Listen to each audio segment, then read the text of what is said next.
Здравейте хора и добре дошли в поредното клипче на Trifecta Trading, а именно днес сме се събрали за да поговорим най-вероятно за една от най-важните концепции в трейдинга, именно за търсенето и предлагането или така наречения supply demand. Защо тази концепция е важна, как може да я използвате, защо ще подобри трейдинга ви, как да станете по-печеливши търговци с тази концепция и защо всеки трейдър е задължително да бъде наясно с нея, гледайте за да разберете. Здравейте хора и добре дошли в най-новото видео на Trifecta Trading, а именно днес ще поговорим за Supply Demand, както и за една много ключова концепция, която е Premium, Discount and Equilibrium. Цялото нещо идва от това, че за да се позиционираме добре на пазара, трябва да знаем дали купуваме на изгодна цена, дали продаваме на изгодна цена или е в момент пазара, в който не е желателно да взимаме покупки или продажби, тъй като цената се намира в равновесие и няма да се позиционираме твърде вероятно по най-добрия начин, така че да вземем най-добрия риск to reward от пазара. Първо ще започнем от това какво действително движи пазара. Пазарът се движи от настроението на хората и действителност според зависи дали хората смятат, че един продукт е подценен или надценен, дали се заслужава този продукт да продължава да се купува или вече е твърде скъп и стойността на артикула не оправдава стойността спрямо цената в коя валута, така че хората смятат, че вече този продукт не се заслужава повече да се купува и там идва момента, в който те смятат, че е по-добре да го продават. И точно това движи пазарът нагоре и надолу. Следователно, има една много добра концепция, която трябва да усвоим, а именно Premium, Discount и Equilibrium, защото тази концепция ще ни помогне в графиката, която е нелинейна, не толкова ясна, да разберем дали в момента самият актив е по-вероятно да се намира в Discount, Premium или Equilibrium. Така че, първо да разгледаме чисто теорията зад тази концепция. Ако вземем даден рейндж от цената, за да може теоретично да обясним как може да приложим тази концепция в нашия трейдинг, ще видим, че рейнджът от този лоу до този хай може да бъде разделен на три части. Именно Equilibrium, където е равновесието, или на по-съкратен начин може да се казва EQ. На това място продавачите и купувачите са съгласили, че цената е справедлива и за двете страни. И в долната част под Equilibrium може да намерим дискаунта или където си заслужава повече да се купува отколкото продава, както и цената, която се намира над EQ-то, си заслужава повече да се продава отколкото да се купува. За да демонстрирам какво имам предвид тук на линейната графика, може да забележим, че хората, които са направили хипотетични покупки в долната част на рейнджа, те са позиционирали доста по-добре, отколкото хората, които са правили покупки в горната част на рейнджа. Тоест, когато вземем предвид даден рейндж, ние ще знаем, че си заслужава много повече да се купува в мястото под Equilibrium, отколкото в мястото над него. И именно обратното важи както така и за хората, които са искали да продават, хората, които са имали желание да продадат, са успяли да продадат на доста по-изгодна цена в началото на премиума и колкото повече долу цената слиза, толкова почваш да продаваш на дискаунт или т.е. на цена, която заслужава да се купува, което в даден момент естествено хората, както разбрахме, движат пазара, ще има хора, които ще желаят повече да купят и те излага на по-голям риск. Съответно и риск to reward намалява, колкото повече отиваме, ако искаме да продаваме от премиум към дискаунт, толкова повече и нашият риск to reward хипотетично намалява, както също важи за това, че колкото повече купуваме и се намираме вече в премиум, толкова повече и нашия риск to reward намалява. И така, след като вече научихте какво означава Equilibrium, Premium и Discount и как да го разпознаваме в цената, как да го визуализираме действителност, нека да преминем и към самия Supply Demand. Както може да видим, хората, които са продавали тук, всички са смятали, че цената е била в Premium и се заслужава да се продават, докато в един момент хората не разбират, че цената става твърде изгодно да се купува и почват да движат цената нагоре, счупват структурата и почваме да се движим в един bullish тренд. Насякъде тук е имало supply и момента, в който деманда надделее на supply, т.е. самото купуване надделее над продаването, това е нашият момент, в който маркираме нашата demand zone. Защо? Защото там знаем, че твърде вероятно е имало много повече купувачи, отколкото продавачи и на тази цена за повечето хора си заслужава повече да се купува, отколкото продава.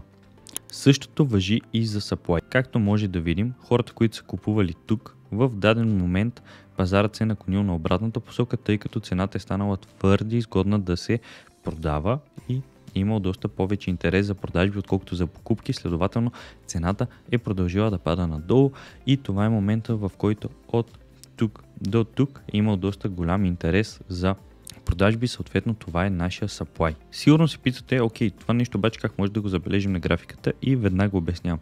За нас целият път от хая до лола, това е зона на demand. Обаче, ако вземем целият рейндж, твърде вероятно то не би било доста изгодно да се купува по този начин, тъй като цената ще трябва да измине доста голям път и трябва да сме много сигурни за дългосрочен период от време в цената.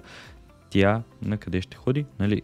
Тук е малко добавяме едно изключение, тъй като много варира от това на какъв таймфрейм прилагаме самата концепция и е важно да споделя, че тази концепция работи за всеки инструмент, работи за всеки пазар, работи на всеки таймфрейм. Но за да илюстрирам това нещо и да разберете какво имам предвид е момента, в който, както виждаме, имало е доста продавачи, но в един момент купувачите взимат предел над пазара и те наклоняват цената да се движи нагоре и това е момента, в който маркираме от всичките продавачи до краят на техния лек, нашият demand. Съответно, също важи и за supply.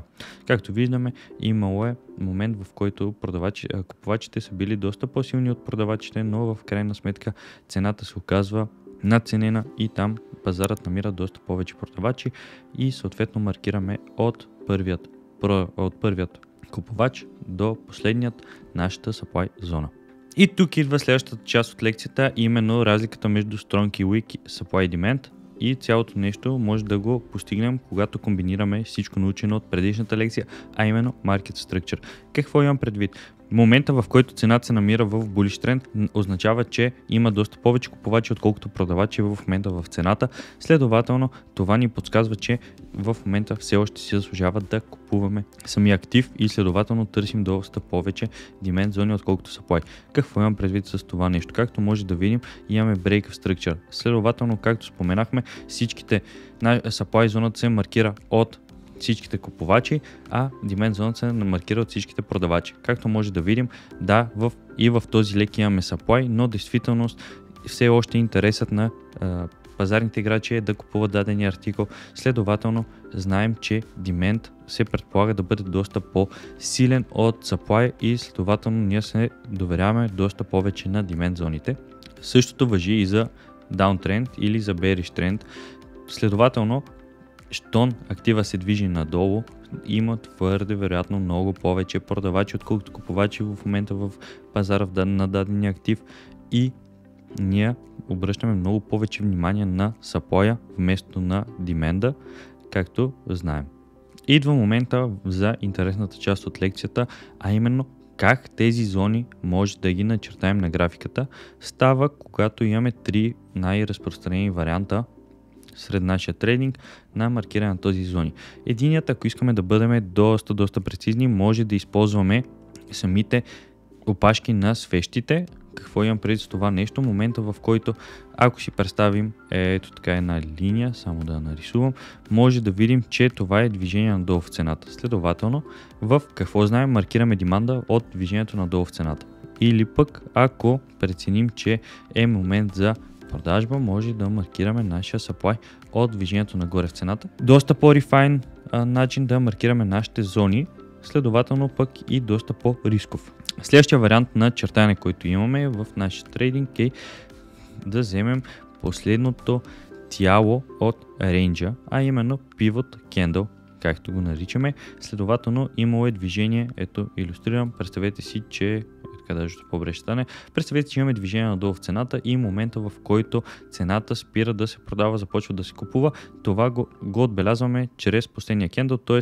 предполагаме, че там има най-голям интерес на покупка. А другият вариант е да маркираме цялото движение на цената, която е извървяла надолу преди да продължи нагоре. Следователно, ако си представим, също важи и за bearish structure, за bearish order flow и абсолютно всичко няма разлика. Просто много зависи в какъв пазар се намираме в момента и от коя страна на пазара се случват нещата. Така, и е време да преминем към нашата практическа част. Искам да покажа различни таймфреймове, искам да покажа различните концепции, за да видите, че те работят независимо от инструмента, независимо от таймфрейма, защото просто това е начинът, по който се движи пазарът. Така, първо нещо, което трябва да направим, е да приложим всичко научено от предишната лекция относно Market Structure, за да определим в какъв пазар се намираме, дали е възходящ или нисходящ пазар. След като направим това нещо, както може да видим, аз вече съм го направил и ние се намираме в bullish тренд, следователно ще видите, че demand ще бъде доста по-силно вероятно да задържи, отколкото supply. Има случаи, в които може да играем и от supply в bullish тренд, но това е за по-напреднали и изисква допълнително ниво на задълбочаване, за да може да разберем кога е окей да излагаме капитала си на риск. Вземаме си нашия Rectangle Tool и започваме да рисуваме. Така може да видим, че това е цялото движение. Действително може да бъде наш demand. Само променяме цвета, разбира се.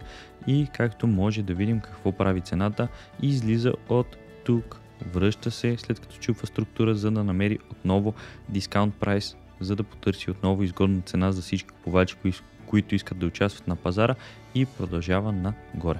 Начина, по който това беше range, начина, по който може да вземем самата зона. Другият начин е екстрим зоната, което е последният кендъл.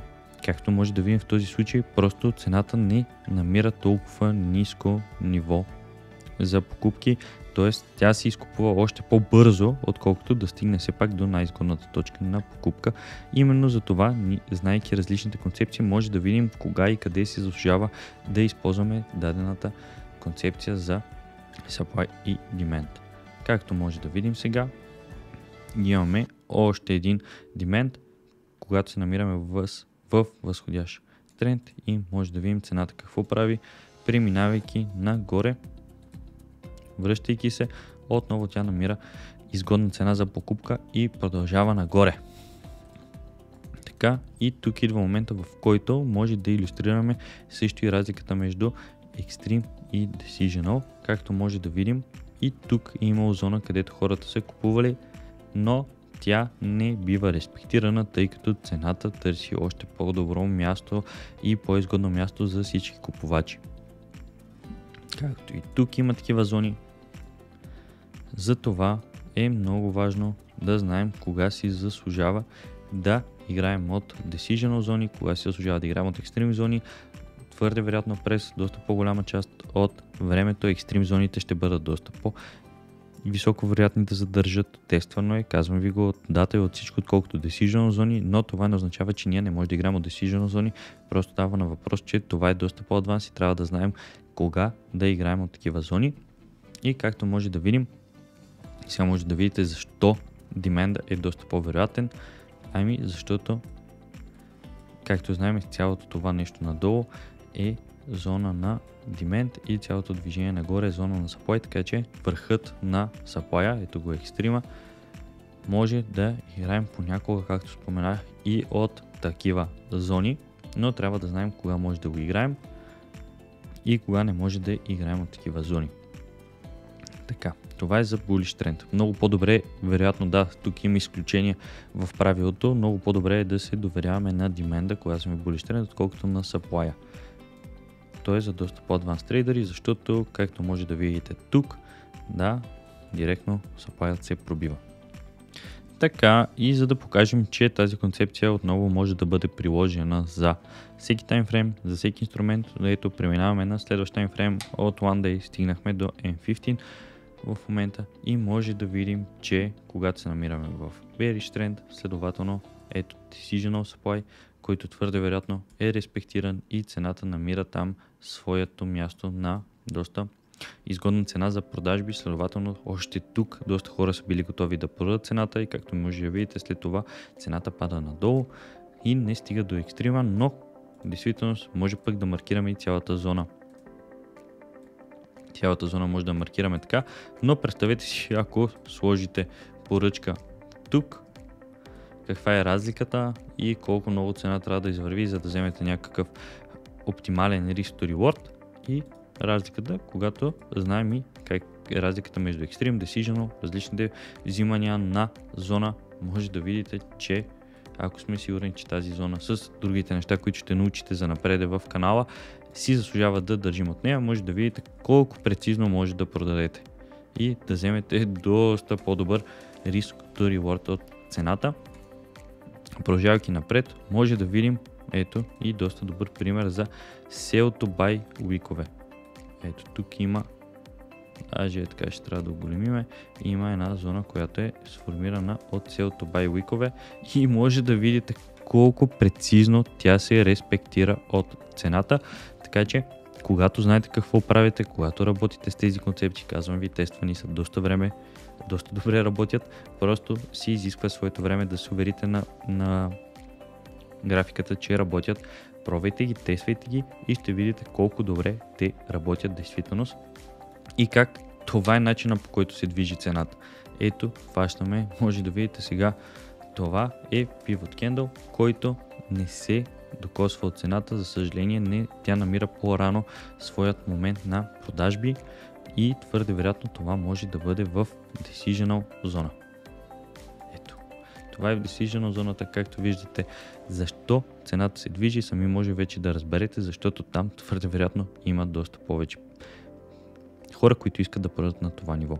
И по този начин ние се възползваме от тази концепция, комбинирайки я с Market Structure и Supply Demand, става доста добро нещо за търгуване. Както може да видите, сега когато сме в Bearish Trend, не е най-изгодното да купуваме надолу в лега и ето и тук. Не е толкова изгодно да купуваме, защото цената директно го пробива, тъй като нагледно може да видите, това е Weak Demand, а това е Strong, съжалявам, това е Strong Supply. Затова, когато сме в Bearish Trend, ние гледаме да играем от Strong Supply, а не от Weak Demand. Когато сме в Bullish Trend, гледаме да играем от Strong Demand, а не от Weak Supply. Благодаря много за гледането, надявам се клипът да ви е харесал. Ако имате още идеи и предложения за концепции, които искате да разберете, харесайте клипа, напишете един коментар, готови сме да ви научим на всичко, което знаем, тъй като знаем колко може да бъдеш изгубен в пазарите, каква дезинформация има в интернет и сме минали през това нещо, не искаме никой друг да го изпитва и за това сме тук, създадохме този канал, за да помагаме на хората, които искат да започнат да търгуват, не знаят откъде, или за хората, които търгуват от известно време, но все още не могат да намерят себе си в пазарите, не могат да открият стратегия, която им приляга и не знаят как да постигнат profitability in the markets. Така че, моля ви се, абонирайте се за канала, споделете го с приятели, пробвайте го това нещо в графиката, напишете отдолу дали работи или не работи и до скоро, до следващото видео.